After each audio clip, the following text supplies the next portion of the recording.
Guten Morgen und herzlich willkommen zu einer neuen Podcast-Folge von mir. Alter, ich hoffe, euch geht's gut. Ich bin endlich mal auf meinem neuen Bett. Ich weiß auch nicht, ich mache alle Podcast-Folgen auf unserer Couch. Weil einfach unsere Couch fancy ist, die sieht cool aus. Und das Bett hat bis jetzt immer scheiße ausgesehen. Wirklich Das war ein Chance, das alte Bett. Und also, stellt euch kurz das Bett vor, wo einfach nur zum Zügeln gemacht ist. Also es ist einfach aus Holzteilen bestanden. Es hat nicht mal ein fixes Gerüst gehabt. Es ist wirklich, es tut mir leid, Can, aber wirklich ein scheiß Bett gewesen. Er hat es zwar eben nicht so schlimm gefunden wie ich, aber ich habe es wirklich ganz schlimm gefunden. Und wir haben im Dezember das Bett bestellt, auf dem ich jetzt hocke. Im fucking Dezember. Und es hat immer geheißen, ja, es braucht noch mega lang. Und dann hat es mal geheißen, endlich im Mai. Und wir so, ja. Und nachher heisst es im Mai, Bro, erst im Juli. Wir waren schon kurz davor, ein neues Bett zu bestellen, weil wir auch keinen Bock mehr hatten. Also eben, Dezember haben wir bestellt, Alter, wir sind im Oktober eingezogen.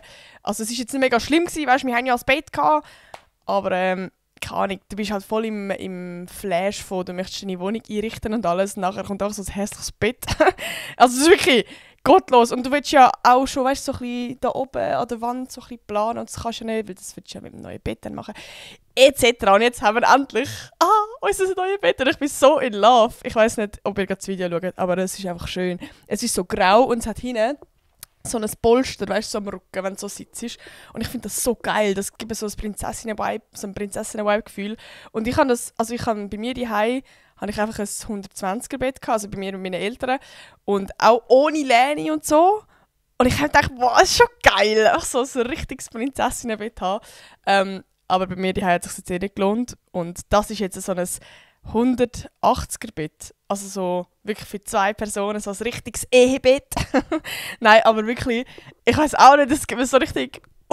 es ist einfach toll. Ich liebe Better. Better löst bei mir einfach etwas aus. Okay, das klingt komisch, aber... ja, genau, auf jeden Fall, das ist neu. Und das ist geil. Und es ist so lustig. Ich habe ja letzte Podcast-Folge über EM geredet. Und ich glaube, ich habe 2-1 geschätzt für die Schweiz gegen Schottland. Es war einfach 1-1, aber eigentlich, sind wir ehrlich, Leute. Also ich habe wirklich die ganze Zeit immer so, oh, ja, 2-1. Ja, doch 1-1, weil es immer wieder Offside war. Aber egal, ich finde, mein Guess war nicht so schlecht gewesen.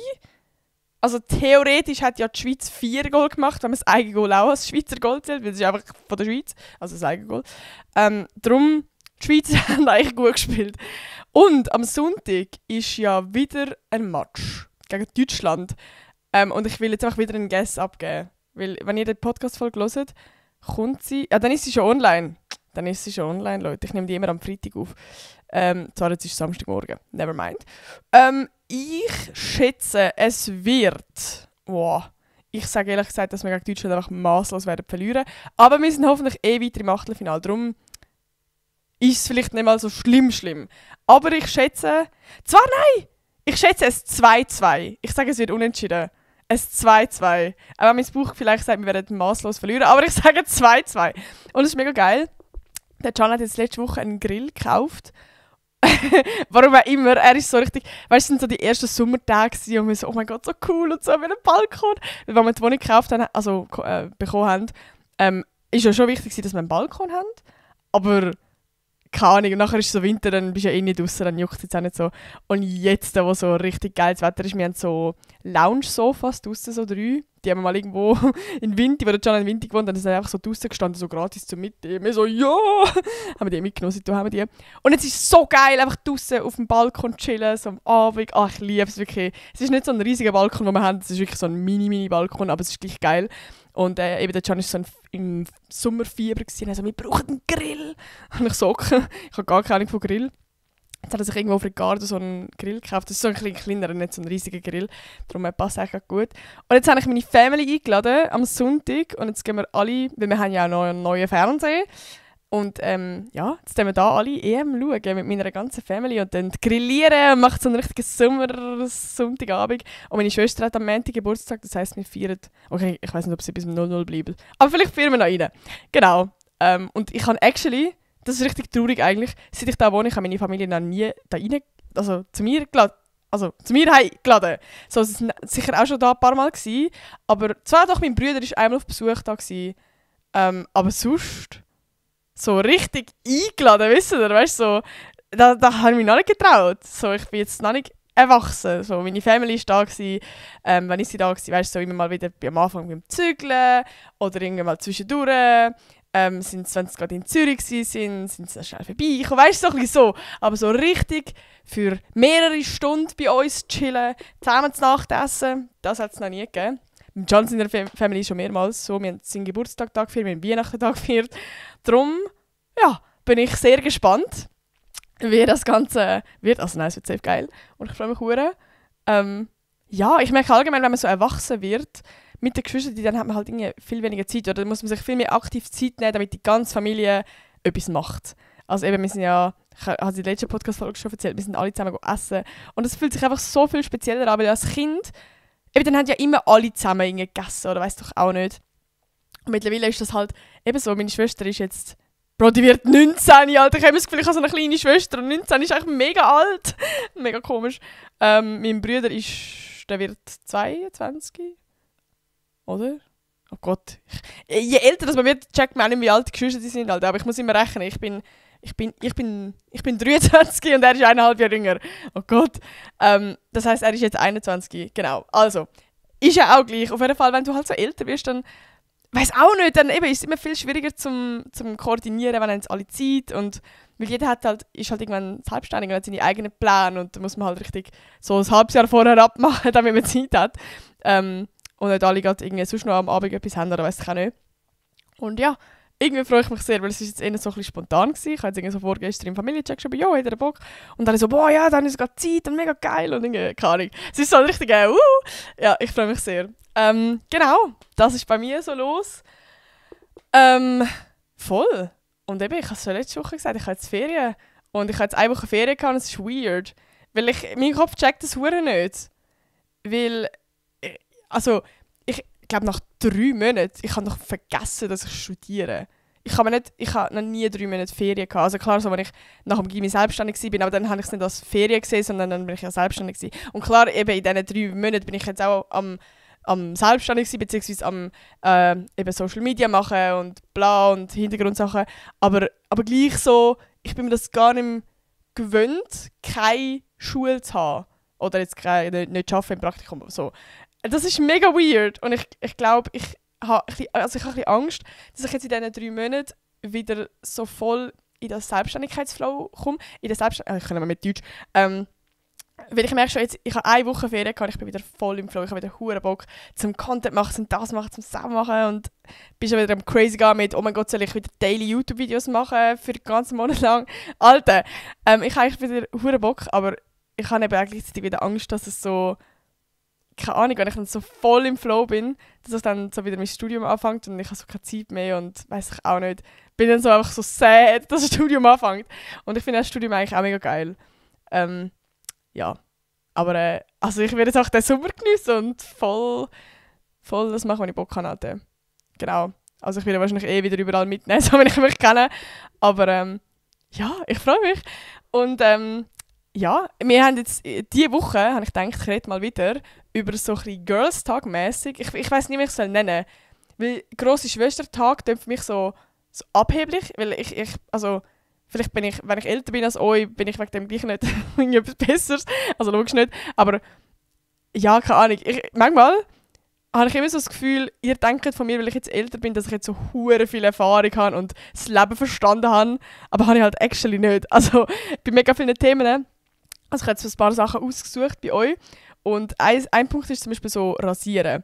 Und ich weiss auch nicht. Irgendwie, ich habe immer Angst, also immer wenn ich so Girls Talk Sachen gemacht habe, sind immer Fragen gekommen zum Thema Rasieren. Und ich habe immer Angst gehabt, weil ich immer so das Gefühl habe, aber ich mache es doch safe auch nicht richtig. Also ich weiss es auch nicht, weil ich irgendwie einfach so, ich weiss auch nicht, wenn du das halt so eine Zeit lang machst, also ich weiss nicht, seit wann ich das mache, so seit, weiss auch nicht mehr, dann überlegst du dir gar nicht mehr, ob das jetzt richtig ist oder falsch. Aber du würdest ja gleich also ich würde jetzt nie da vorgehen mit vollem Stolz erzählen, so Leute, machen wir es perfekt, weil ich einfach selber irgendetwas mache. Aber ich habe mich jetzt wirklich für diese Podcast-Folge richtig mit dem Thema auseinandergesetzt. Also ich habe mich richtig informiert, ich habe Videos angeschaut und habe dann selber mir Gedanken gemacht, wie so, ja stimmt, bei mir ist das eigentlich auch so gewesen. Wann habe ich schlechte Erfahrungen gemacht, wann gute. Und Leute, ich habe da Notizen. es wird Gossip und es wird spannend. Alter, mir sind Storys in Sinn, die einfach funny sind. Zum Thema Rasieren, wo ich meine ersten Rasiererfahrungen gemacht habe. Aber wir reden noch über andere Sachen. Ich habe jetzt, wie gesagt, ein paar Sachen rausgesucht. Ja, darum ich würde sagen, wir fangen einfach mal an. Ich bin richtig hyped, Alter. Und ich kann ja gerne mal einen Kommentar schreiben, ob ihr das auch so fühlt. Weil ich finde das voll cool. Ich glaube, ich habe schon ein paar Mal bei so einer Podcast-Folge gesagt. Aber ich bin halt die Älteste in meiner Familie. Also ich habe nur jüngere Geschwister. Und ich habe halt immer gedacht, dass er hure geil so eine grosse Schwester hat. Weil, wenn du so die Älteste bist, dann... Also klar, ich kann immer zu meiner Mom gehen und han sich Sachen fragen und so. Ich bin ja mega dankbar für unser Verhältnis, dass wir so offen miteinander reden können und so. Aber gleich irgendwie... hätte ich es glaube, also es ist halt immer so ein bisschen einfacher, glaube ich, bei einer grossen Schwester als bei einer Mom. Ich weiß es nicht, weil eine Mom ist halt schon zu erwachsen dann und ich weiß auch nicht, zu weit weg vom Alter her, dass es sich wie eine grosse Schwester anfühlt. Und eine grosse Schwester, die so 2 Jahre älter ist oder so, die, ich weiß es auch nicht, ich stelle mir das irgendwie einfacher vor. Aber also, ich glaube, meine Schwester ist jetzt auch nicht zu mir gekommen und hat mich alles ausgefragt. Oder ich weiß es gar nicht mehr. Ja, ist ja gleich. Aber auf jeden Fall irgendwie... Ich habe dann auch immer eben so auf Social Media geschaut, YouTube-Videos geschaut etc. zu diesen ganzen Themen. Und deshalb bin ich hier. Also, falls ihr da Fragen habt an eine große Schwester, ich bin immer ready, ich bin immer hier. Und für das gibt es diese Podcast-Folgen.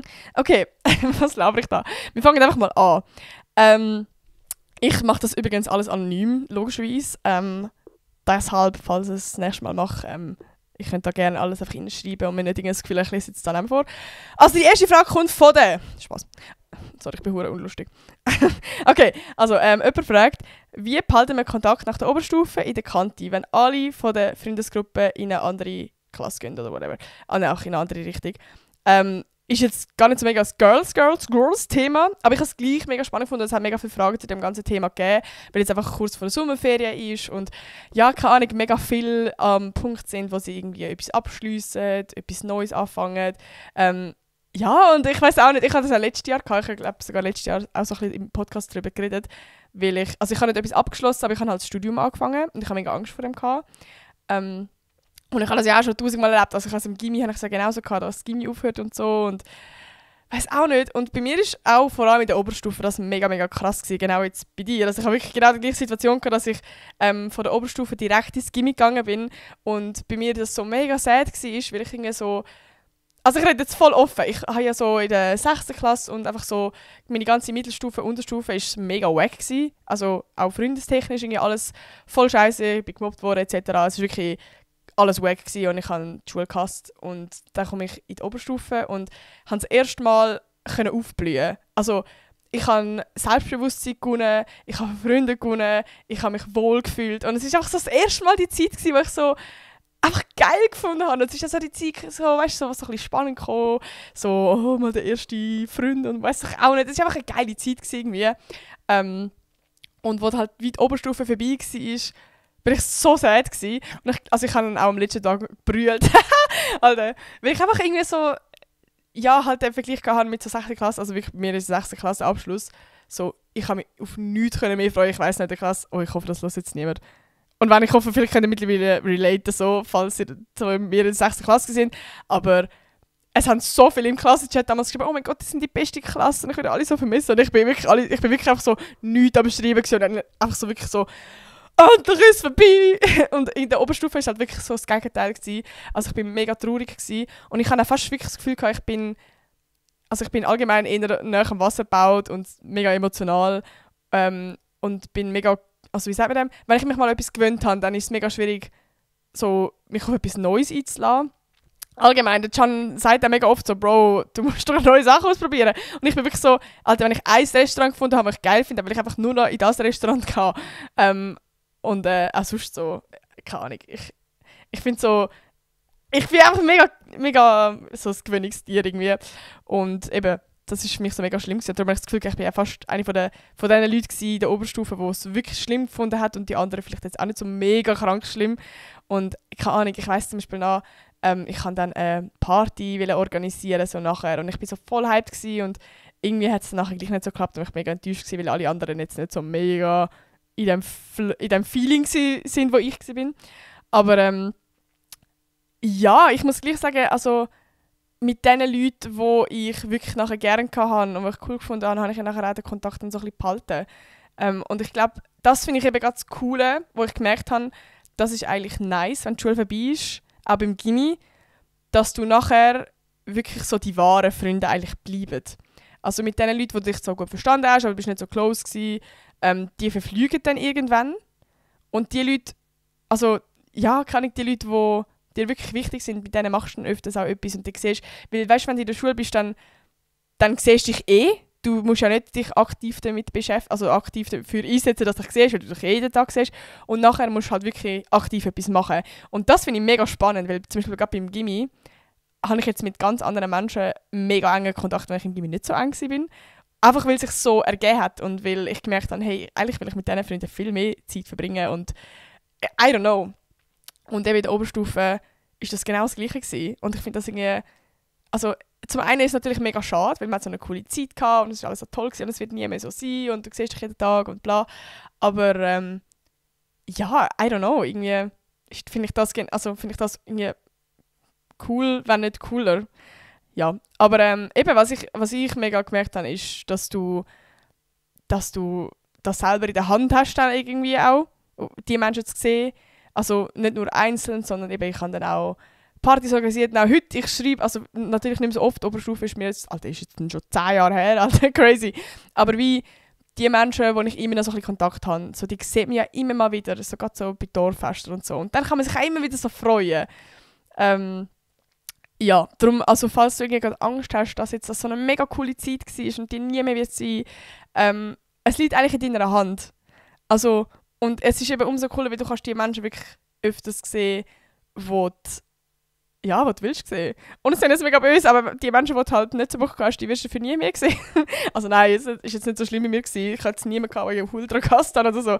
Aber, keine Ahnung, ja, ich weiß auch nicht, irgendwie, wir haben dann oft eben so Partys gemacht und weiß ich auch nicht. Also ich habe es irgendwie auch nachher eine mega coole Zeit gefunden und habe eben am Anfang zwar mega Angst gehabt, dass es jetzt nie mehr so wird sein, aber ich habe es eigentlich nachher gleich fast nicer empfunden. Einfach weil du halt eben nur noch die Menschen siehst, die du willst sehen, so ein bisschen.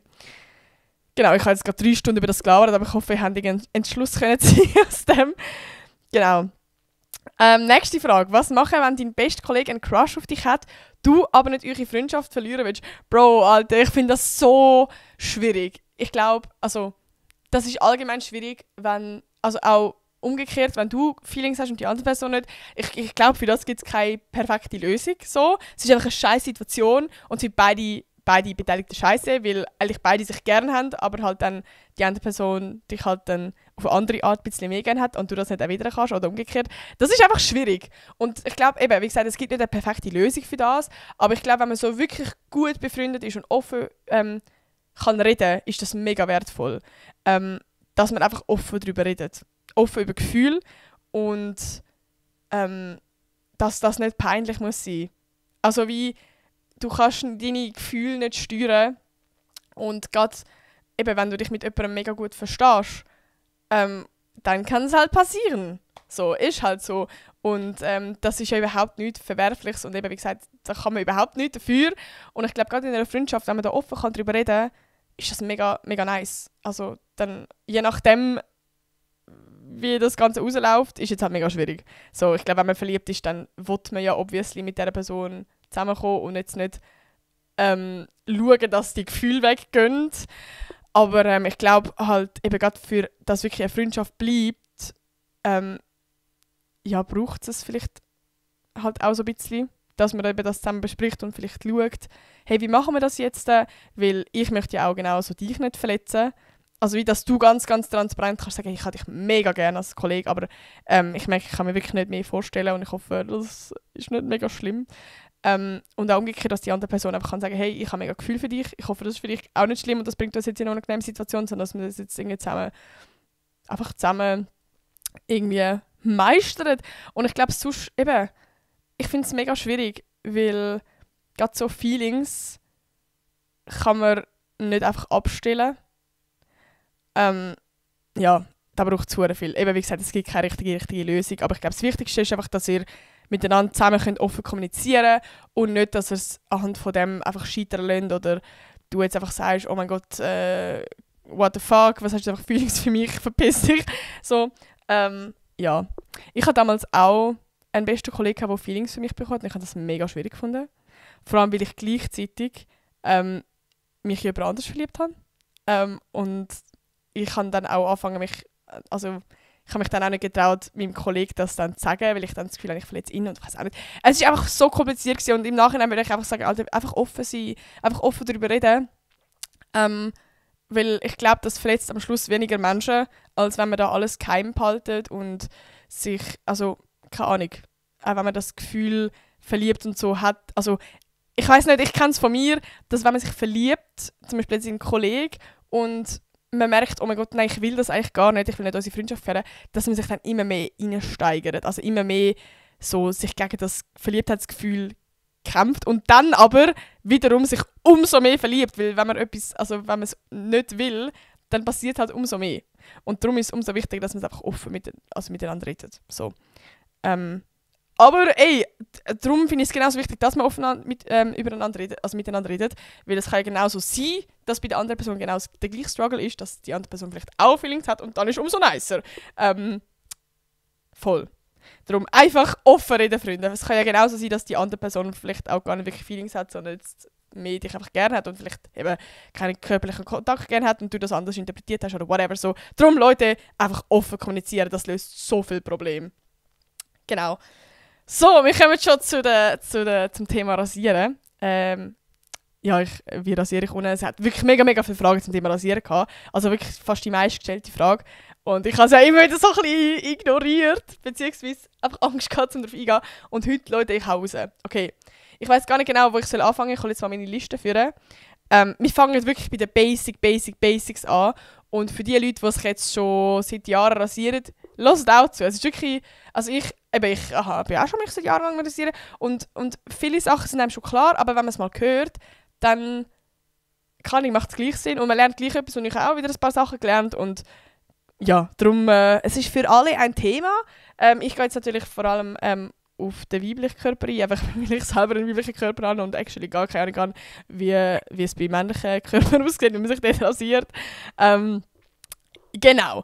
Aber was mir mega, mega wichtig ist, zum zuerst mal sagen, rasieren ist kein Muss. Wo ich damals so 14 war, habe ich das Gefühl gehabt, das muss man als Frau. Und ich glaube, zu meiner Zeit früher war es noch ein bisschen eher ein gesellschaftliches Ding gewesen, dass man das als Frau muss. Aber ich glaube, wir wissen alle, dass wir heute in einer Gesellschaft leben, wo man das obviously kann selber entscheiden und dass das nichts Verwerfliches ist, wenn ihr euch nicht rasieren wollt. Und das ist mir mega wichtig zu sagen. Und was mir auch wichtig ist zu sagen, auch wenn ihr jetzt euch dafür entscheidet, euch rasieren, dann, also gerade wenn ihr jünger sind, bitte, Leute, zögert so lange wie möglich raus, um es nicht zu machen, okay? Weil ich habe es damals, eben so, ich weiß nicht, wie alt ich war, 13 oder so, ich weiß es wirklich nicht. Ich habe damals gedacht, oh mein Gott, ich muss jetzt meine Beine rasieren, weil meine Kollegin in der Schule hat das von dem auch schon geredet und ich muss das jetzt auch und ich weiß es auch nicht. Und habe dann, Bro, ich habe kein Haar an meinen Beinen. Ich bin ja blond, das heisst, man hat an meine wenigen Haare auch gar nicht gesehen. Also wirklich, ich habe es einfach wirklich nur gemacht, aus gesellschaftlichen Gründen, so in dem Sinne, weil ich so das Gefühl habe, ich muss das jetzt und ich will jetzt erwachsen werden und das gehört dazu und das kann ich. Und im Nachhinein denke ich mir so, ich hätte auch möglichst lange gewartet. Weil, also, ich weiss nicht, ob das ein Mythos ist, aber ich glaube nicht. Nein, bei mir auf jeden Fall nicht. So, ich habe wirklich, meine ersten Beinhaare zum Beispiel, sind blond gewesen, die hat man nicht gesehen. Und wenn du dich als erstes Mal rasierst, dann kommen irgendwann so richtig dunkle Haare raus. Und die sieht man halt. Und dann bist du so wie in dem Hamsterrad gefangen. Also nicht in dem Hamsterrad, ja, wisst ihr, was ich meine? Also wie hätte ich mich am Anfang so eben mit diesen blonden Haaren, wo man es eh nicht sieht, da hätte es mich wahrscheinlich auch eigentlich gar nie gejuckt. So. Darum, ja. Und eben das, was die meisten gefragt haben, war wirklich so gewesen, ab wann soll ich mich rasieren? Und das ist wirklich die einfachste Antwort. Ab dann, wenn ihr euch unwohl fühlt mit euren Haaren und wenn ihr das Gefühl habt, das stört euch. Und ihr wollt das nicht. Aber es sollte kein Anlass sein aus gesellschaftlichen Gründen oder weil ihr das in der Schule gehört habt oder weil ihr das von euren Kollegen gehört habt oder weil irgendein Spaß gesagt hat, Haar, das muss weg. Weiss doch auch nicht wirklich. Macht es dann, wenn ihr euch unwohl fühlt und wenn ihr das weg haben wollt. Macht das für niemand anders und macht das erst recht nicht für die Gesellschaft. Genau. Und jetzt kommen wir zu diesen ganzen inhaltlichen Sachen. Ich kann euch schon mal sagen, es gibt mehrere Varianten. Es gibt ja nicht nur Rasieren. Ich gehe jetzt halt natürlich vor allem aufs Rasieren ein und ich sage auch schon warum. Also es gibt andere Sachen, eben zum Beispiel Epilieren. Das ist so ein Gerät, Bro, Alter, das ist das da, einmal habe ich mir einen Epilierer geholt und ich mache das nie mehr. Ich habe immer das Gefühl, das ist so easy und ich habe eben so, ich weiß auch nicht, wo ich das gehört habe, irgendwas in einem Video, ja weißt du, du musst anheben und es reißt Haar aus und dann hast du nachher mega glatte Haut, weil es halt komplett weg ist und dann hast du auch wieder für einen Monat lang Ruhe und so. Ich so, urgeil, hole ich mir so einen Epilierer. Alter, ich habe das 2 Sekunden angehebt. Das tut so weh. Und ich sage euch, also, Bein ist noch das wenig Schlimmste. Ich will gar nicht, also ich habe es auch bei den Achseln probiert. Nein, wirklich. Ich will gar nicht erst wissen, wie das in der Bikini-Zone schmerzt. Wirklich, also für die in der Bikini-Zone epilieren, ich weiß nicht, wie ihr das macht. Ihr habt Haut aus fucking Stahl. Das tut so weh. Das mache ich nie mehr in meinem Leben. Also, falls ihr es mal ausprobieren wollt, macht es. Aber ich habe abgeschlossen mit dem Thema Epilieren. Ich mache das nie mehr in meinem Leben. Also, es tut so weh. Ich habe fast brüllen, okay, es ist wirklich schlimm. Darum, mies ist es nicht. Aber da gibt es noch Haarwachsstreifen. Das ist so, die machst du so warm an der Hand, so, und dann so anfetzen und wegziehen. Und das ist echt genau das gleiche wie Epilieren. Ich finde es zwar ein bisschen weniger schlimm, weil es nicht so weh macht wie Epilieren. Also wirklich Epilieren, das ist wirklich, du hast das Gefühl, das reißt einfach deine ganzen Gedärme raus, Alter. Nein, es tut wirklich weh. Und Haarwachs, das geht halt so schnell, aber ich finde es viel aufwendiger, weil es halt so ein Streifen ist und dann tust du das so anfetzen, dann musst du das bei den ganzen Beinen machen, Alter, Bro, nee. Und eben bei den Achseln stelle ich es mir auch wirklich schmerzhaft vor und bei der Bikini-Zone würde ich es erst gar nicht machen, weil das ist allgemein mega sensibel dort, also mega empfindlich. Dort würde ich glaube, das macht dann, oder? Ich weiß auch nicht. Aber wirklich, das stelle ich mir so schmerzhaft vor. Darum, ich bin echt Team Rasieren und alles andere ist einfach schmerzhaft. Wenn ich es irgendwo so mache mit so Haarwachs, dann irgendwie so bei meinem Damenbart, weil einfach dort, keine Ahnung, dort ist Rasieren für mich eher ungünstig, weil, keine Ahnung, weiß auch nicht. Dort kommt es bei mir irgendwie so schnell wieder und ich weiß auch nicht. Genau, und dort habe ich auch nicht so Bock auf Stoppeln. Bei den Beinen und überall, sonst juckt es mich überhaupt nicht, wenn ich stoppeln habe. Aber das ist auch schmerzhaft, sage ich euch ehrlich. Und allgemein irgendwie so Haarwachsstreifen, es nervt mich. Ich weiss auch nicht, ob ich einfach unfähig bin, aber das ist echt auch eine Physik für sich. Weil wenn du es abziehst, dann bleibt immer noch so ein bisschen Gel kleben und das ist so klebrig und es ist so eine klebrige Geschichte. Ich weiß nicht, ich habe wirklich von Epilieren und von Haarwachsstreifen habe ich mich einfach entfernt, einfach weil ich entweder unfähig bin oder einfach wirklich, nein, sorry, der schmerzt sich mir nicht an. Dann würde ich mich lieber öfter rasieren und habe, also wirklich. Aber ja, eben wie gesagt, probiere es gerne aus, aber ich empfehle es weniger, weil es einfach nicht so mies ist. Dann gibt es noch Haarcreme, das habe ich extra noch nie ausprobiert, aber darum habe ich gar keine Erfahrung, aber ich habe es noch nie. Ich muss es mal ausprobieren, weil das stelle ich mir jetzt eben wieder chillig vor, weil das schmerzt ja nicht, oder sollte nicht, weil das ist ja auch wie eine Creme, die du drauf tust und dann kann man es abspielen und die Haare tut es wie mitziehen, aber ich glaube, das ist mehr so chemisch. Aber das habe ich noch nie ausprobiert. Aber ich glaube, das würde ich, wenn, dann auch jetzt nicht in der Bikini-Zone machen, weil eben, wie gesagt, die ist allgemein sehr sensibel und da komme ich nachher noch ein bisschen drauf zu sprechen. Aber wenn, dann würde ich es irgendwie so bei den Achseln oder bei den Beinen probieren. Aber ich probiere es sonst mal aus und ich gebe euch dann Bescheid, wie es gelaufen ist. Aber das habe ich noch nie ausprobiert. Aber eben, wir kommen jetzt mal zum ganzen Thema Rasieren. Und ich sage euch sonst mal schnell meine Erfahrungen mit dem Rasieren, wie das Ganze angefangen hat. Ich habe ja schon ein bisschen erzählt. Es gibt einen Fehler, den ich am Anfang gemacht habe, den ich nicht gewusst habe, weil ich einfach mal ausprobieren wollte. Also eben bei mir war es damals wirklich so gewesen, ich habe das von meinen Kolleginnen gehört in der Schule und das Gefühl, ich muss das auch mal machen. Und ich glaube, ich weiss gar nicht, ob ich das erste Mal meine Achseln rasiert habe oder meine Beine oder so irgendetwas. Ich glaube, es sind sogar wirklich meine Beine, weil ich so das Gefühl hatte, ja, mein Bruder, das musst du jetzt machen, du bist erwachsen.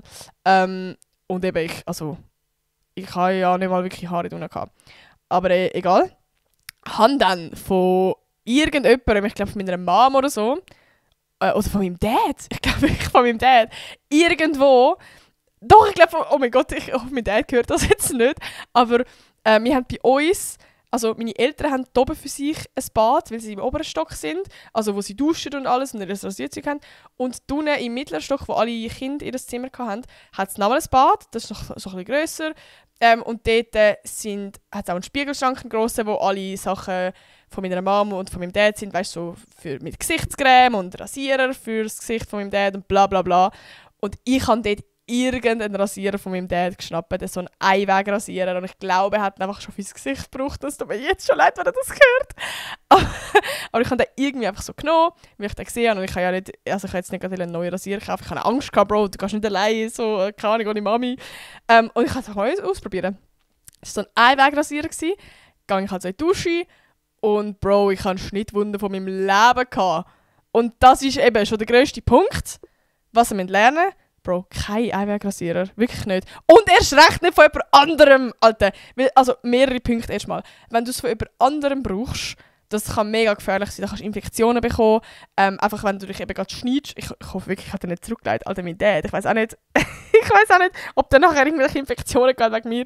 Weil das ist wirklich mega gefährlich, weil du halt eben gerade, wenn du dich aufschneidest, das sich mit den Bakterien austauschst, bla. Also wirklich, bitte, wenn ihr euch erstmal rasiert, kauft euch einen Rasierer für euch. Und ich sage nachher noch genau, was für ein Rasierer, weil einfach kein Einwegrasierer. Die Dinge sind scheiße. Die sind schlechte Quali und man hat zwar so das Gefühl, oh, sie sind billiger und man hat dann gerade mehrere, aber es ist einfach scheiße, wirklich. Also, wenn ein Einwegrasierer, dann wirklich einfach, wenn wirklich die Notlösung ist, wenn ihr irgendwie in der Ferien sind und ihr das Gefühl, ihr müsst jetzt euch rasieren und das ist die einzige Möglichkeit an der Tankstelle, die ihr kaufen könnt. Aber sonst, bitte, kauft euch einen richtigen Rasierer. Ich weiß gar nicht, wie die Marke heisst, aber eine von Venus gibt es zum Beispiel. Wenn ich einen Rasierer kaufe, schaue ich immer, dass der Kopf sich bewegen kann. Das ist mega wichtig, weil dann bist du viel flexibler. Also wirklich, als ich das erste Mal meinen Rasierer gekauft habe mit so einem hohen Kopf, der sich bewegen kann, ich habe nie mehr Schnittwunden, wirklich nie mehr. Und das macht so viel aus. Dann das Zweite schaue ich, es gibt ja wie so Rasierklingenmengen und beim Einweg ist es einfach eine Rasierklinge. Das ist ja schon, also wirklich, je mehr Rasierklingen eigentlich sind, desto weniger ist die Chance da, dass du dich schneidest. Und sobald es schon 4, 5 Schnitt oder nur schon 3 Schneider sind, oder wie sagen wir, Rasierklingen, dann ist die Chance eigentlich wirklich sehr, sehr gering, dass du dich schneidest. Von dem her schaut wirklich, dass ihr irgendwie so etwas nehmt. Und ich schaue auch immer noch, dass bei meinem Rasierer oben und unten wie so eine Gelschicht ist. Und das ist mega nice, weil dann, während du dich rasierst, tut sie vorher schon Gel auf die Haut und dann macht es alles schon geschmeidiger und es ist nicht so, ich weiß auch nicht, es ist einfach alles viel besser. Also ich empfehle so einen. Ja, dann kommen wir schon zu diesen ganzen Inhalten. Wie rasiert man jetzt den ganzen Prozess? Also wirklich, es tut mir leid für die jetzt das alles schon wissen. Aber eben, ich habe mich immer so ein bisschen vor dem ganzen Rasieren-Thema so ein bisschen distanziert. Und es hat wirklich jetzt sehr, sehr viele Fragen gegeben. Und darum habe ich gedacht, jetzt einmal das ganze Thema gross aufziehen und nachher nie mehr ansprechen. Nein, Spaß. Ja, genau. Also, erster Punkt, wichtig. Macht das irgendwie, also allgemein, ich will es immer in der Dusche machen. Ich rasiere mich jetzt zum Beispiel unter Achseln wirklich nur so in Notfällen und so. Und wenn, dann immer mit warmem Wasser. Immer mit warmem Wasser, wenn ihr es nicht in der Dusche macht, mit warmem Handtuch vormachen. Einfach, damit sich eure Poren öffnen können. Bro. Also, ich sage mir oft Bro, es tut mir mega leid. Aber wenn ihr rasiert euch einmal ohne Wasser, ohne Wärme und das macht einfach das letzte Mal, weil ihr einfach merkt, oh mein Gott, nein. Also es tut einfach weh. Darum, ich mache es mit der Dusche, mit warmem Wasser, dann sich die Poren öffnen, die Haut ist weicher, entspannter, du bist entspannter, alles ist besser, das Leben ist besser.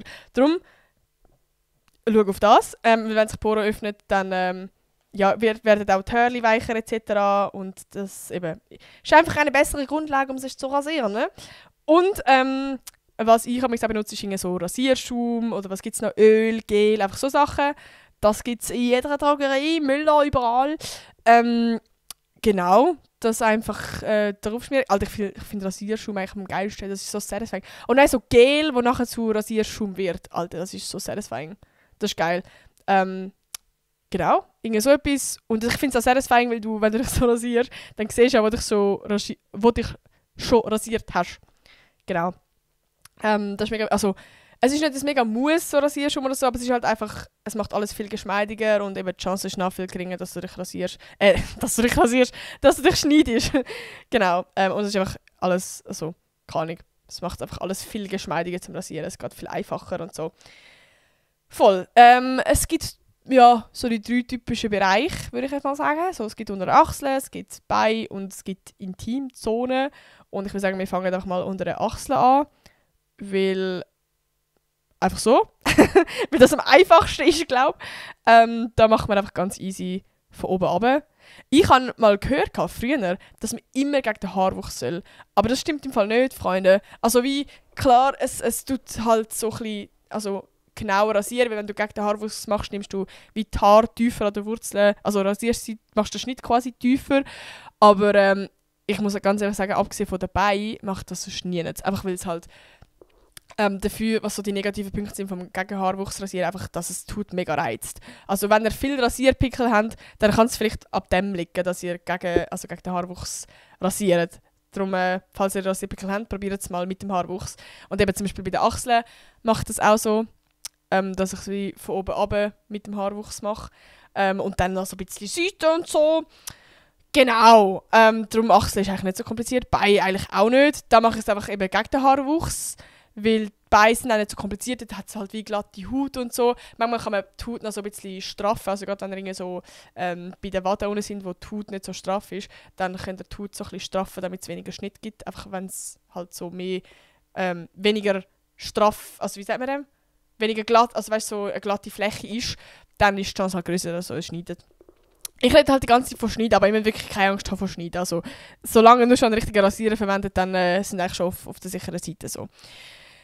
Genau, was ist noch wieder dabei? Ich sage ehrlich, ich mache nur die unteren Beine. Da bin ich hure froh, Alter. Ich habe nie wirklich meine Oberschenkel so rasiert und darum habe ich dort auch innen noch, also noch nicht wirklich Haare und eher blonde Haare, kleinere Haare. Und darum, keine Ahnung, so mache ich das nur bei meinem unteren Bein. Wie sagen wir dem? Bei den Unterschenkeln. Nein, wie sagen wir dem? Skibein. Ja, ich wüsste, was ich meine. Einfach die Unterpartie von meinen Beinen halt. Dort rasiere ich eigentlich nur. Ja, genau. Und, was noch wichtig ist, oder nicht wichtig, aber was ich noch mache, ist so eine Afterlotion verwenden. Allgemein, wenn ihr Rasierpickel habt, probiert das mal, weil einfach nach dem Rasieren allgemein die Haut sehr gereizt ist. Und dann, ja, mit dem ganzen Afterlotion ist es nice. Allgemein, wenn ihr duscht habt, bei den Beinen, weil einfach die Haut so vielleicht so ein bisschen trocken ist und so. Also Afterlotion ist eigentlich immer King. Kann man immer brauchen. Und gerade bei den Beinen macht das sehr viel bei mir. Ja, weil ich allgemein sehr trockene Haut habe. Und jetzt kommen wir zu der Bikini-Zone. Leute, das ist ein bisschen kompliziert. Also es ist nicht kompliziert, aber es ist einfach so ein bisschen, ja, ein bisschen sensibler dort unten. Es ist, glaube ich, auch ein bisschen komplizierter, weil es halt einfach glatt ist, eben so wie bei den Beinen oder so. Sondern, also wir fangen an. Zuerst mal, ich mache es auch mit dem Haarwuchs, Bro, also gegen den Haarwuchs, ich habe es einmal gemacht, es tut so weh. Es tut wirklich, es fühlt sich an, es fühlt sich an wie Epilieren, okay? Darum, ich mache es auch mit dem Haarwuchs von oben nach unten oder so ein bisschen seitlich. Genau, weil es jetzt einfach wirklich sensibel ist. Und, was habe ich noch aufgeschrieben? Falls ihr weiter runter wollt, also es gibt ja den oberen Part, so. Und dort mache ich auch so mit Rasierschaum und so, aber ich mega aufpassen dort. Schaut bitte, gerade so dort unten, vielleicht habt ihr schon mal von dem pH-Wert gehört, der ist, also allgemein ist unsere Haut eher so ein bisschen säuerlich und dort unten, gerade bei den Girls, ist es halt wirklich, der pH-Wert sehr, ist es tief oder hoch? Tief. Wow, Chemie bin ich wirklich scheiße gewesen. Aber auf jeden Fall, ist es einfach sehr säuerlich dort unten, im Sinne von, wenn ihr ein Produkt verwendet, das einen anderen pH-Wert hat und ihr nehmt das dort unten her, dann kann das sehr schnell reizend sein dort unten. Heisst, schaut unbedingt, dass es, wenn ihr irgendwie etwas dort unten verwendet, irgendein Produkt, dann etwas, das wirklich für die Intimzone geeignet ist. Also es gibt wirklich Intimgel, Intimrasierschaum und so Sachen. Und schaut vor allem, dass es kein Alkohol beinhaltet, also wie bei jedem Rasierschaum, weil es einfach mega reizend für die Haut ist. Aber ich würde allgemein sagen, also falls ihr das nicht gewusst habt, Girls, eure Bikini-Zone dort unten, die ist eigentlich selbstreinigend. Also die vom natürlichen Wesen her. Darum langt eigentlich einfach Wasser. Von dem her braucht ihr gar nicht unbedingt Sachen dort unten. Aber eben gerade so im oberen Bereich, also Bikini-Zone sozusagen, dort kann es manchmal so fürs Rasieren einfach noch so ein bisschen hilfreich sein, dass etwas drauf schmiert, einfach weil es dann weniger weh macht so. Oder weil einfach die Schnittgefahr eben weniger hoch ist. Aber eben, falls ihr weiter runterwollt, einfach sehr, sehr vorsichtig sein. So, ne? Genau, und am besten dann eigentlich auch wirklich ein Produkt verwenden oder wirklich nur intim. Ja, und was kann man noch allgemein sagen? Aber was auch mega wichtig ist, Leute, tönt eure Rasierklingen regelmäßig wechseln. Weil, weil es einfach aus hygienischen Gründen und einfach eben, falls ihr alles korrekt macht, wie ich es jetzt gesagt habe, und aber gleich noch Rasierpickel habt, dann liegt es wirklich daran, dass ihr eure Rasierklingen wieder mal wechseln müsst. Zum einen, weil sie stumpf ist und das dann die Haut mehr reizt. Und zum anderen, gerade zum Beispiel, wenn es rostig ist. Alter, Alarmstufe Rot, wenn es rostig ist, dann wisst ihr müsst einfach rennen in die Drogerie. Ja, weil das einfach auch... Ja, ich glaube, das ist selbst erklärend, Bro. Wenn es rostig ist, dann ist es vorbei. Ja, und sonst eben allgemein kein Einwegrasierer und nachher Afterlotion verwenden. Also ich mache es jetzt eigentlich nur mit dabei. Aber feel free to komplett euch mit Afterlotion zusammenklatschen. Und sonst auch gar nicht, wie gesagt. Also eben... Ich glaube, ich sage es gleich nochmal, einfach am Schluss. Rasieren ist kein Muss. Kein Muss, sondern das macht ihr, wenn ihr das wollt, wenn ihr euch mit dem unwohl fühlt und ihr euch wohler fühlt, wenn ihr das macht. Und genau. So, der lange Punkt Rasieren ist abgehakt. Wir gehen weiter zur nächsten Frage. Ich weiss gar nicht, ich muss schnell schauen, wie lange die Podcast-Folge geht, weil ich muss nachher langsam mal gehen, weil ich gehe in eine Bibliothek. Ach, es steht nur Takt. Ich hasse es, ich muss es wieder mal umstellen. Aber ich mache jetzt einfach ein bisschen hasselig durch. Ich hoffe, es ist okay für euch. Ich nenne die Podcast-Folge einfach nur Rasieren, damit sie ihr gerecht wird. Nein, also, was haben wir noch? Also das haben wir eigentlich schon gehabt. Ich habe schon recht über Sexzeit geredet und so. Da hat es wirklich auch ein paar Fragen gehabt, einfach sehr viel, ja. Was haben wir noch? Gute Gespräche führen als eher introvertierte Person. Oh, das ist auch wieder ein Thema für sich, wo ich auch schon wahrscheinlich immer wieder mal darüber geredet habe. Ich würde von mir selber sagen, dass ich bin beides. Ich habe mega meine extrovertierte Phase und mega meine introvertierte Phase und ich habe auch hure nachvollziehen, dass man als introvertierte Person, dass man das mega schwierig empfindet, um ein Gespräch zu führen. Ich glaube eben bei Menschen, wo man 100% sich selber sein kann und die mega eng sind, ich glaube, da ist nicht so das Problem. Aber sobald es halt Menschen sind, wo man halt wie so ein bisschen kennt und man sieht sich wieder mal, dann, also wirklich, ich mache mir da so viele Gedanken. Ich denke mir bei jedem Ding so, oh mein Gott, was könnte ich jetzt sagen? Und oh mein Gott, wir machen gerade eine Redepause, mega unangenehm und ich will jetzt ja nicht zu viel von mir erzählen und bla bla bla. Und ich glaube im Fall im Allgemeinen, das ist jetzt eine These von mir, ich glaube als extrovertierte Person redest du eher viel von dir. Und keine Ahnung. Und als introvertierte Person hast du eher Angst, dass du zu viel von dir redest. So. Und ich glaube, darum, gerade als introvertierte Person, ihr müsst keine Angst haben, dass ihr zu viel von euch redet.